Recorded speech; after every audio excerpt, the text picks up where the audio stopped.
Thyroid आज से 10 साल पहले शायद ही इस टर्म से कोई परिचित था, लेकिन आज 10 साल बाद घर घर में बच्चे बच्चे तक को थायराइड है। ऐसा क्या हुआ इस 10-20 सालों में कि पैंडेमिक की तरह आज थायराइड घर घर में है। ना सिर्फ ये, थायराइड की वजह से जो मोटापा यानी ओबेसिटी के लोग शिकार हो रहे हैं, इससे बचने के लिए पता नहीं क्या क्या तरीके अपना रहे हैं। पिल्स, सप्लीमेंट्स, इवन इंजेक्शंस और अपने जान के साथ खिलवाड़ कर रहे हैं लोग। कैसे आप एक प्रॉपर लाइफस्टाइल और योग को अपना के अपना थायराइड को ना सिर्फ कंट्रोल में बल्कि टोटली रिवर्स कर सकते हो, उस बारे में एक detail A to Z road map share करेंगे आपसे इस वीडियो में। दोस्तों, इस वीडियो में ना सिर्फ मैंने थायराइड को रिवर्स करने के लिए बताया, सल्यूशन दिया, बल्कि आपके ओवरऑल हेल्थ को ठीक करने के लिए भी डिटेल में डिस्कशन दिया है। एक साइंटिफिक गाइड की तरह मैंने आपको डिस्क्राइब करने की कोशिश की है। So without any delay let's get started with this video. Video शुरू करने से पहले, my name is Ankita, I am a clinical dietitian by profession and founder of Nirvana nutrition. Nirvana nutrition is a platform where we focus only on healing. Healing do require multiple pillars. Pillars like your stress level, your anxiety, your sleeping pattern, your eating pattern, your lifestyle and all. तो चलिए शुरू करते हैं video को।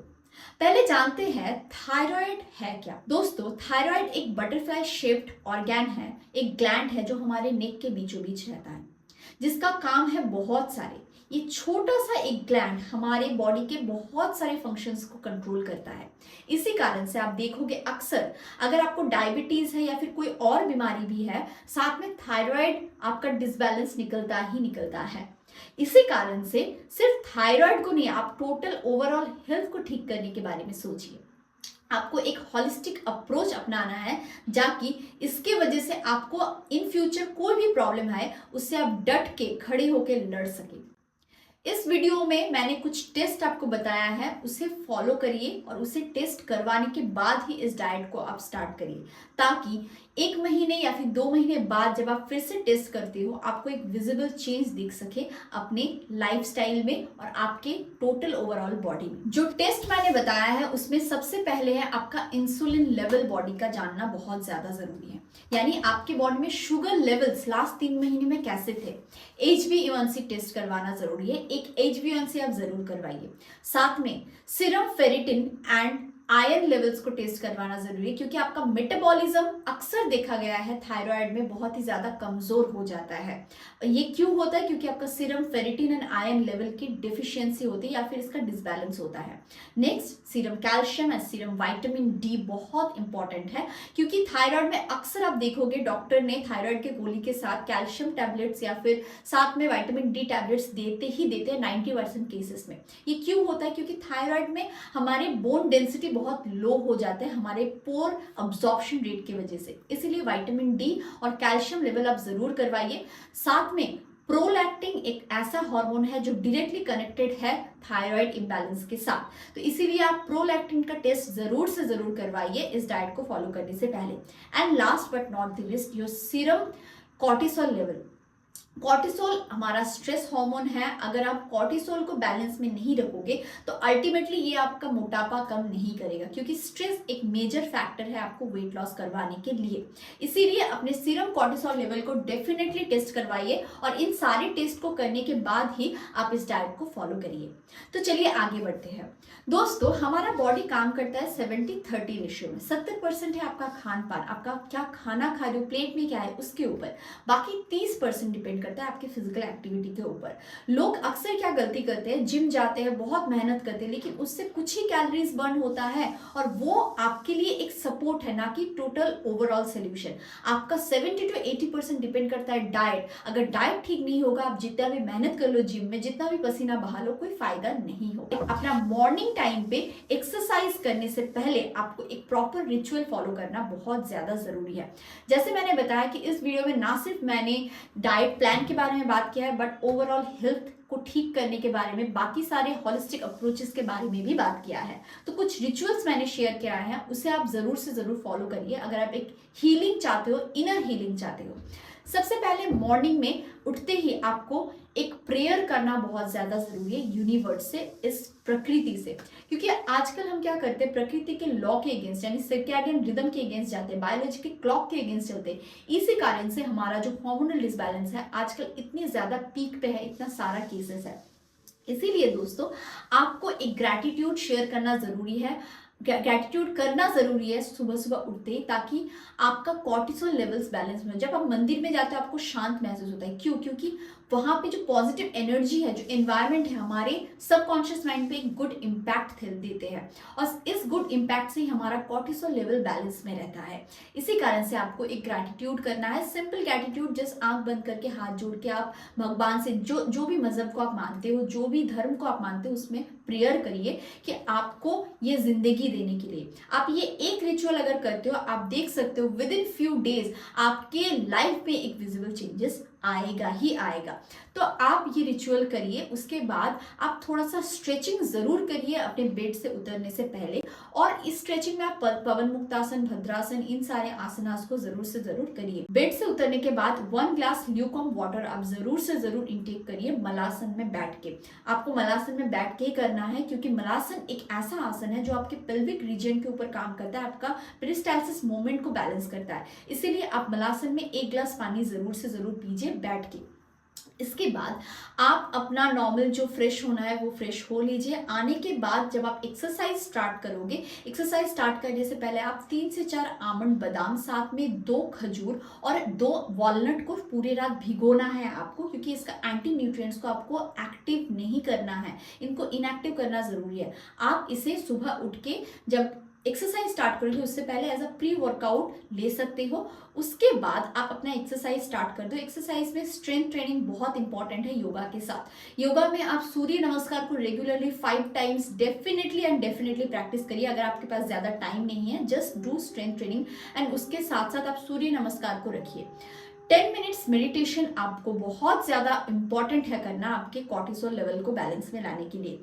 और अगर आप meditation ना कर पाओ सुबह, तो जरूर से जरूर भ्रामरी प्राणायाम को 10 मिनट के लिए आप प्रैक्टिस करिए। और इसके बाद आप एक प्रॉपर ब्रेकफास्ट की तरफ चले जाइए। जिनको टी कॉफी की आदत है उनको मैं बोलूंगी सुबह सुबह टी कॉफी यानी कोई भी कैफीन रिलेटेड बिवरेज आपको अलाउड नहीं है इस डाइट में। इसी कारण से मैंने आपको कुछ सब्स्टिट्यूट्स दिया है। जिनको भी चाय का एक लत है या फिर एक एडिक्शन है, उनके लिए ये बहुत ही ज्यादा फायदेमंद होगा। और मैंने टेस्ट का भी ख्याल रखा है इसको बनाते हुए। तो मॉर्निंग में पहली चाय का ऑप्शन है जिंजर एंड लेमन।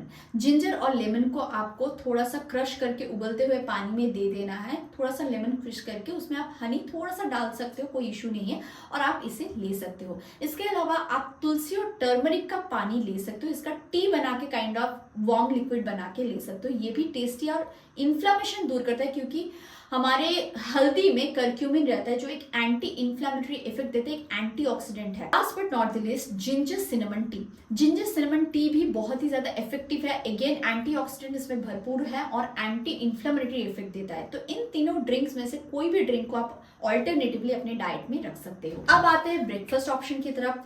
ब्रेकफास्ट एक ऐसा सबसे पहला मील है जो आपका पूरे रात का जो फास्टिंग है उसे ब्रेक करता है। तो ये बहुत ही इंपॉर्टेंट है। हमारे जठर अग्नि के ऊपर हमारा टोटल बॉडी काम करता है, यानी डाइजेस्टिव फायर। मॉर्निंग टाइम पे अक्सर हम देखते हैं कि हमें बोला जाता है कि हेवी ब्रेकफास्ट कर लो। That is a very wrong concept. As per Ayurveda you should do a proper balanced and light breakfast, क्योंकि उस समय पे आपका डाइजेस्टिव फायर जस्ट शुरुआत होता है उसका राइज होना। इसी कारण से आपको एक लाइट ब्रेकफास्ट लेना बहुत ज्यादा जरूरी है। आप ब्रेकफास्ट ऑप्शन में थोड़ा सा प्रोटीन जरूर रखिए, जैसे कि आप मूंग दाल का चीला रख सकते हो, लेकिन मूंग दाल को आपको पूरी रात भिगोना है। आप मसूर दाल का भी चीला रख सकते हो, इसमें वेजिटेबल्स ऐड कर दो। अगेन ओवरनाइट सोक करना जरूरी है। बेसन चीला भी आप ऐड कर सकते हो। अगर कोई साउथ इंडियन है इसे देख रहे हैं वीडियो को, जरूर से जरूर आप साउथ इंडियन ऑप्शन भी मैंने डाला है, उसे फॉलो करिए। आप इडली में मूंग दाल की इडली रख सकते हो, बहुत ही टेस्टी एंड हेल्दी भी है, हाई प्रोटीन है। आप रवा इडली रख सकते हो, उसके साथ आप बादाम की चटनी भी रख सकते हो। तो ये सारे ऑप्शंस आप ब्रेकफास्ट में फॉलो कर सकते हो। इसके अलावा आप कांजी को भी कभी कभी दे सकते हो। बहुत ही अच्छा नॉर्थ इंडियन प्रोबायोटिक रिच एक ड्रिंक है कांजी को आपको कैसे बनाना है, आपको एक कांच के जार में थोड़ा सा गाजर का टुकड़ा या फिर बीट का टुकड़ा दे देना है, या फिर आप कभी कभी आंवला और कच्चा हल्दी का भी कांजी बना सकते हो। इसके अंदर आपको थोड़ा सा सरसों देना है, थोड़ा सा नमक देना है। इसके जो पानी है उसको आपको 2 से 3 दिन तक ढक के धूप में छोड़ देना है फर्मेंटेड होने के लिए। ये जब फर्मेंट हो जाएगा, ये फर्मेंटेड जो ड्रिंक है डार्क कलर का हो जाएगा, उसे आप 2 ग्लास पीजिए ब्रेकफास्ट टाइम में। ये आपके स्टमक के लिए बहुत ही ज्यादा इंपॉर्टेंट है, आपके प्रोबायोटिक्स को ये एनहांस करेगा, गट माइक्रोबायोम की डाइवर्सिटी को ये बढ़ाएगा। तो इसे आप हफ्ते में 2 दिन जरूर रखिए। कोई भी कांजी के ऑप्शन को आप ऑल्टरनेटिवली हफ्ते में 2 दिन जरूर से जरूर अपने डाइट पे रखिए। इसके बाद आते हैं दोस्तों मिड मॉर्निंग टाइम में। मिड मॉर्निंग टाइम एक ऐसा टाइम है जब हमें भूख तो लगता है, लेकिन कोई कोई क्या कर देता है कि स्किप कर देता है। आपका लंच टाइम और आपका ब्रेकफास्ट का टाइम बहुत लॉन्ग हो जाता है। इसी कारण से मिड मॉर्निंग टाइम में आपको थोड़ा सा स्नैक्स लेना है, लेकिन कोई भी उल्टा पुल्टा स्नैकिंग आपको नहीं करना है। इस समय पे आप कोई भी फ्रूट का ऑप्शन रख सकते हैं, या फिर कोई भी जूस, वेजिटेबल जूस का ऑप्शन आप रख सकते हो। जैसे कि आप पपाया रख सकते हो, it's very good and in season right now. आप अमरूद रख सकते हो, आप अभी वाटरमेलन का सीजन है, मैंगो का सीजन है, तो इस समय पे आप जरूर से जरूर एक फ्रूट को रखिए। आप बटर मिल्क का ऑप्शन में मिंट बटर मिल्क को रख सकते हैं। आप लस्सी को कभी कभी रख सकते हैं, लेकिन इसमें आप स्वीट यानी चीनी, शक्कर को डायरेक्ट यूज ना करें। आप कोई भी अदर फॉर्म जैसे हनी या फिर थोड़ा सा जैगरी यूज कर सकते हैं, या फिर मिश्री के दाने को भी यूज कर सकते हैं। इसके अलावा आप कभी कभी सत्तू का शरबत भी इस समय पे पी सकते हैं। ये गर्मियों का मौसम के लिए बहुत ही एक सूदिंग कूलिंग ड्रिंक है, तो आप जरूर इस समय पे कभी कभी सत्तू के शरबत को जरूर रखिए। इसके अलावा आप इस समय पे कॉर्न भी रख सकते हैं। स्वीट कॉर्न जो मिलता है मार्केट में, उसे भी आप रख सकते हैं अगर फ्रेश मिले। जैसे बारिश के मौसम में आपको वो फ्रेश कॉर्न्स मिल जाते हैं, तो उसे भी आप इसको इस समय पे मिड मॉर्निंग स्नैक की जगह पे रख सकते हैं। कोशिश करें जितना से जितना लाइट फूड्स है एंड एसिडिक फूड्स यानी फ्रूट टाइप का फूड आप रख सकते हो इस समय पे, तो that will be better for your digestion. अब आते हैं लंच की तरफ। लंच सेकेंड मील है आपके डाइट का और सबसे बड़ा किंग साइज मील होता है लंच। तो you should take a heavy king size meal, लेकिन आपको पोर्शन साइज कंट्रोल करना जरूरी है। जब आप लंच करते हो, सबसे इंपॉर्टेंट थिंग, माइंडफुली खाना जरूरी है। तो आप फोन को या फिर टीवी को, कोई भी डिजिटल प्लेटफॉर्म जो है आपके हाथ में, उसे हटा दो। उसे नहीं करना है। माइंडफुली ईटिंग तभी होगा जब आपका कंसंट्रेशन रहेगा खाने की तरफ। यही अक्सर हम लोग गलती करते हैं और बोलते हैं मैम मेरा वेट लॉस नहीं हो रहा है। ऐसा नहीं होता है। आपको आपके माइंड को रिलैक्स करवाना जरूरी है। जो खाना आप खा रहे हो उसका स्वाद मिलना जरूरी है बॉडी को। इसी कारण से कोई भी डिजिटल चीजें हैं आपके आसपास, टीवी हो गया, फोन हो गया, रेडियो हो गया, आपको साइड में रख देना है। और खाने के टाइम पे अगर जिसको राइस पसंद है आप राइस रख सकते हो। राइस के वैरायटी को रखो, क्योंकि एक ही टाइप का खाना अगर रखते हो तो मोनोटोनस हो जाता है डाइट। तो जैसे आप राइस रख रहे हो, तो मैं सजेस्ट करती हूँ हमेशा, जो हम बंगाली में बोलते हैं ढेकी छाटा चावल, यानी जो बहुत ही पुराना और हस्क फाइबर टाइप का जो चावल होता है, यानी पॉलिश नहीं होता है, उस चावल को आप जरूर से जरूर रखने की कोशिश करिए। Brown rice again it's a very good option, क्योंकि कॉस्टली है। आप कोशिश करें वो पुराना वाला जो चावल होता है, जो पुराने के जमाने में मिलता है, वैसा चावल आपको फाइबर टाइप का, जो जैसे केरला में फेमस है रेड राइस, इसे भी आप रख सकते हो जो हाई फाइबर है। तो उस चावल को आप रखिए। चावल खाने में कोई दिक्कत नहीं है, मैं अगेन रिपीट कर रही हूँ, कोई दिक्कत नहीं, आप चावल खा सकते हो, लेकिन लिमिटेड पोर्शन होना चाहिए। यानी अगर आप एक प्लेट में आपका 70% चावल था, अभी उससे आप कम करके 30 to 40% कर लीजिए। यानी आप रखिए चावल के अमाउंट को 30 to 40 ग्राम। आप कोशिश करिए उसके साथ कुछ स्टफिंग करने की, जैसे turmeric rice a very good option. आप दही भात यानी कर्ड राइस को रख सकते हो। इसके साथ साथ आप लेमन राइस को रख सकते हो, जीरा राइस को रख सकते हो। ऐसे चेंज कर करके राइस के ऑप्शंस को आप रखो। साथ में वेजिटेबल्स के अमाउंट को आपको बढ़ाना जरूरी है। अब यहाँ पे कुछ मिथ्स आते हैं कि आपको क्रूसीफेरस वेजिटेबल्स जैसे ब्रोकली, कॉलीफ्लावर, कैबेज, ये सारी चीजें लेना है, नहीं। यहाँ पे एक पॉइंट आता है, जरूर आप इसे ले सकते हो, लेकिन ये शुड बी कुक्ड। कुक होना बहुत ज्यादा जरूरी है। अगर कुक्ड फॉर्म में लेते हो तो इसका गाइट्रोजन कम हो जाता है, इसका गाइट्रोजन का लेवल्स इनएक्टिव हो जाता है, तो आप आराम से ले सकते हो। लेकिन जो सैलड्स में कच्चा ब्रोकलीज खाते हैं उनके लिए ये बिल्कुल भी एक गलत प्रैक्टिस ही नहीं करना है। सैलड्स आपको पहले खाना है, खाना का शुरू करने से पहले, तो आप सैलड जरूर रखिए, लेकिन उसमें बीटरूट, कैरेट, ये सारे ऑप्शन। खाना शुरू करने से पहले आप सैलड को जरूर रखिए, लेकिन इसमें कोई भी कच्चा ब्रोकली नहीं रखना है आपको। इसमें गाइट्रोजन एक्टिव फॉर्म में रहता है, तो आपका थायराइड डेफिनेटली इफेक्ट करने वाला है। इसीलिए गोइट्रोजन टाइप का जो फूड्स है जैसे कि cruciferous vegetables, cauliflower, cabbage, broccoli, इन सबको आपको कच्चा फॉर्म में बिल्कुल भी नहीं लेना है। पका हुआ फॉर्म में आप ले सकते हो, अच्छे से कुक होना जरूरी है। आप कोई भी सीजनल वेजिटेबल्स है उसे 2 कप रखिए, थोड़ा सा ज्यादा रखिए। तोरू, लौकी, इन सबको आप रख सकते हैं, कोई इशू नहीं है इसमें। ये सारे वेजिटेबल्स बल्कि आप थोड़े ज्यादा अमाउंट में रखो। और ऐसा नहीं करना है कि सैलेड पे ही जीना है, आपको वैरायटी ऑफ फूड्स लेना है, आपको बैलेंस करना है। साथ साथ में आपको प्रोटीन का अमाउंट ठीक रखना जरूरी है। तो प्रोटीन तभी ठीक होगा जब आप प्रोटीन के सारे वैरायटीज रहोगे। It's not about taking the protein only, नहीं, आपको वो अब्सॉर्ब करवाना भी जरूरी है। इसलिए प्रोटीन तभी अब्सॉर्ब होगा जो आप फैट थोड़ा सा डालोगे, आप फाइबर थोड़ा सा डालोगे। तो आप प्रोटीन की जगह पे दाल रख सकते हो, तूर का दाल रख सकते हो, मसूर का दाल रख सकते हो, अरहर का दाल रख सकते हो। जैसे चेंज कर करके दाल को रखो। दाल में आप थोड़ा सा नींबू निचोड़ के जरूर रखिए, विटामिन सी एनहांसमेंट की वजह से। साथ में दही या फिर रायता, डेट्स रायता, आप मिक्स फ्रूट रायता भी रख सकते हो अपने लंच के साथ फॉर अ बेटर अब्सॉर्प्शन। इसके अलावा आप कभी कभी कोशिश कर सकते हो कि अगर रोटी ले रहे हो तो स्टफ्ड रोटी ही ले, लेकिन मैं कोशिश करती हूँ कि आपको लंच के टाइम में जितना कम हो सके रोटी सजेस्ट करूँ। तो आप अगर राइस ले रहे, राइस के ऑप्शन में ही स्टिक रहिए। अगर रोटी लेना है तो आप हफ्ते में 1 से 2 बार रोटी रख सकते हो, उसमें कोई इशू नहीं है। अब चलते हैं इवनिंग की तरफ। इवनिंग में आपको कुछ ऐसे ड्रिंक्स लेना है ठीक शार्प 4 बजे, और साथ में थोड़ा सा स्नैकिंग। उसमें आप क्या रख सकते हो, कोई भी हर्बल ड्रिंक जैसे कि hibiscus tea is a very good option. आप उसमें थोड़ा सा नींबू निचोड़ के ले सकते हो। इसमें एंटीऑक्सीडेंट हाई रहता है, फ्लैवोनॉइड्स रहता है, एंथोसायनिन्स रहता है। तो आप हिबिस्कस टी को जरूर रखिए एक टाइम पे। कैसे बनाना है इसका वीडियो मैंने आई बटन पे दे दिया है, पहले बनाया हुआ है, उसे आप चेक कर लीजिए। आप ब्लू टी रख सकते हो, अगेन इसका वीडियो भी मैंने बनाया है, वो भी आप देख सकते हो।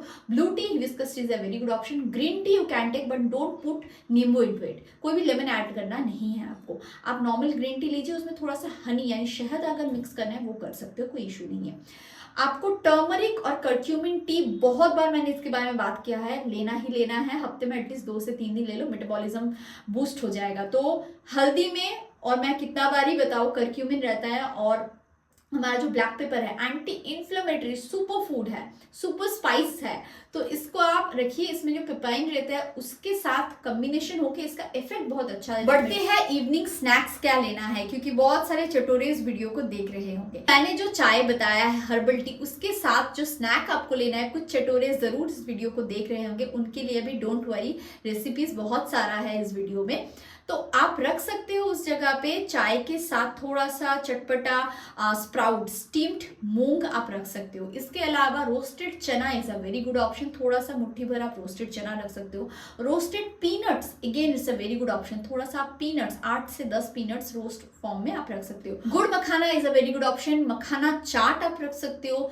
बॉइल्ड स्वीट कॉर्न आप रख सकते हो। जिनको भी चाय नहीं पीना है वो सत्तू का ड्रिंक भी पी सकते हैं इस समय पे, बहुत ही अच्छा है ये भी, और बॉडी को सूद करता है, सूदिंग देता है। इसके अलावा आप सनफ्लावर सीड्स या फिर पंपकिन सीड्स रख सकते हो, which is rich in selenium. मैंने शुरू में ही वीडियो में बताया कि selenium is a very important mineral in your body अगर आपको थायराइड कंट्रोल करना है तो। Sunflower seed is a very good option जिसमें सेलेनियम रिच होता है, और सेलेनियम बहुत इंपॉर्टेंट है थायराइड कंट्रोल करने के लिए, एक बहुत ही इंपॉर्टेंट माइक्रोन्यूट्रिएंट है। साथ में पंपकिन सीड्स इक्वली बहुत अच्छा है क्योंकि इसमें मैग्नीशियम और जिंक का मात्रा हाई रहता है। तो आप पंपकिन सीड्स, सनफ्लावर सीड्स को रोस्टेड फॉर्म में रख सकते हो, अच्छा होगा टेस्ट में भी और हेल्थ के लिए भी। इसके अलावा जिनको ढोकला पसंद है, आप घर में ढोकला बना सकते हो, ये भी इक्वली अच्छा है। मुड़मुड़े यानी जो मुढ़ी का ऑप्शन है वो भी आप स्प्राउट्स के साथ मिक्स करके सैलेड डाल के थोड़ा सा ले सकते हो। यानी आपको ध्यान रखना है हल्का होना जरूरी है, बहुत ज्यादा भारी भरकम स्नैक्स आपको नहीं करना है। Last but not the least, आपका डिनर दोस्तों एक ऐसा इकलौता मील है, अगर इसे आप प्रॉपरली नहीं लोगे तो आपका हीलिंग प्रॉपरली नहीं होगा। कैसे? आपका ठीक 9 बजे बायोलॉजिकल क्लॉक के हिसाब से मेलेटोनिन एंड सेरोटोनिन जो स्लीपिंग और रिलैक्सिंग हार्मोन है वो सीक्रेट होने लगता है। अब अगर आप एम्प्टी स्टमक में सोने नहीं जाओगे तो आपका बॉडी का हीलिंग कैसे होगा? हीलिंग तभी होता है जब आप अपने बॉडी को रेस्ट करने का टाइम देते हो। अगर आप मान लो 9 बजे 10 बजे डिनर करोगे तो आपका जो स्लीपिंग हार्मोन्स है वो प्रॉपर टाइम में सीक्रेट नहीं होगा, पुश करके वो फिर उसका और डिले होगा सिक्रेशन में, और बॉडी हील ही नहीं होगा। क्योंकि जब सोने के टाइम आता है उस समय पे बॉडी सो तो रहा है लेकिन डिस्टर्ब स्लीप होगा, क्योंकि पेट भरती है, पेट में डाइजेस्टिव सिस्टम हमारा तो काम कर ही रहा है, क्योंकि जो लेफ्ट आउट फूड है जो पेट में पड़ा हुआ है उसे डाइजेस्ट तो करना है ना, तो इसी कारण से आपको एक जल्दी डिनर 7 बजे के अंदर डिनर कंप्लीट। आगे बढ़ते हैं डिनर के ऑप्शंस की तरफ। डिनर के ऑप्शन में आप लाइट वेट डिनर ही रखिए क्योंकि हीलिंग जैसे मैंने बताया बहुत जरूरी है। तो डिनर में आप जिनको रोटी पसंद है तो कुट्टू के आटे का रोटी, अमरंथ की रोटी, जवार की रोटी आप रख सकते हो, लेकिन पोर्शन साइज होगा 1, इससे ज्यादा नहीं लेना है। हफ्ते में आप 2 से 3 दिन ही रोटी को रखिए। इसके साइड में जो बाकी दिन है उसमें आप दलिया, मूंग दाल की खिचड़ी रख सकते हो। Vegetable soup is a very good option, इसे भी आप रख सकते हो। आप पनीर, अगर अच्छा पनीर घर का मिले उसे ग्रिल्ड करके भी आप उसका रोटी रैप बना के भी रात को खा सकते हो। लेकिन मैं बोलती हूँ हमेशा कि दही और सैलड टाइप का खाना आप रात को नहीं रखिए, ये डाइजेस्टिव में इरिटेशन करता है। आप स्टीम्ड चना सैलड भी रख सकते हो डिनर में, ये भी बहुत ही अच्छा एक ऑप्शन है। तो इन सारे ऑप्शंस को आप रखिए डिनर में, लेकिन मैंने जैसे बताया कि 7 बजे के अंदर आपका डिनर कंप्लीट हो जाना चाहिए। उसके बाद कोई भी आपको कैलोरी एडेड खाना खाना ही नहीं है, ताला मार देना है आपको। कोई भी टाइप का कैलोरी एडेड फूड लेना ही नहीं है 7 बजे के बाद। 7 बजे तक ही आपका डेडलाइन है मान। इसके बाद अगर आपको कभी भी भूख लगे तो आप नॉन कैलोरी एडेड ड्रिंक्स रख सकते हो, जैसे कि आप अजवाइन टी रख सकते हो फॉर अ बेटर स्लीप और for a better melatonin and serotonin production. इसके अलावा पिस्ता, 2 पिस्ता आप रख सकते हो, इक्वली अच्छा है, मेलेटोनिन प्रोडक्शन में हेल्प करता है। अश्वगंधा एक बहुत ही अच्छा जड़ी बूटी है, 1 कप आप अश्वगंधा टी भी रख सकते हो। एक्सीलेंट एक पौधा है, आयुर्वेदा में इसका जिक्र कई बार करा गया है। आपका मेलेटोनिन प्रोडक्शन ये बूस्ट करता है और आपका एक अच्छा स्लीप देने में मदद करता है। इस डाइट को दोस्तों 3 महीने तक आपको लगातार फॉलो करना है। 3 महीने बाद आप प्रॉपरली मुझे कमेंट सेक्शन में आके बताइएगा कि आपका क्या चेंज आया है। लेकिन आपको ये समझना जरूरी है, एक जनरल डाइट है। अगर आपके बॉडी में कोई और कॉम्प्लिकेशन है या फिर इसे फॉलो करने के बाद भी वेट लॉस नहीं हो रहा है तो अब definitely you should contact a consulted dietitian. अगर आप मुझसे पर्सनली बात करना चाहते हैं तो नीचे दिए गए हुए नंबर पे आप जरूर से जरूर कॉन्टैक्ट करिए और हमारे संपर्क में आइए। आज के लिए बस इतना ही, मिलती हूँ आपसे नेक्स्ट वीडियो में और बहुत सारी डिजीजेस के बारे में बात करूंगी, उसको कैसे आप हील करोगे उसके बारे में भी हम लोग डिस्कस करेंगे डिटेल में। आज के लिए बस इतना ही। गुड नाइट, शिवो हम, नमस्ते।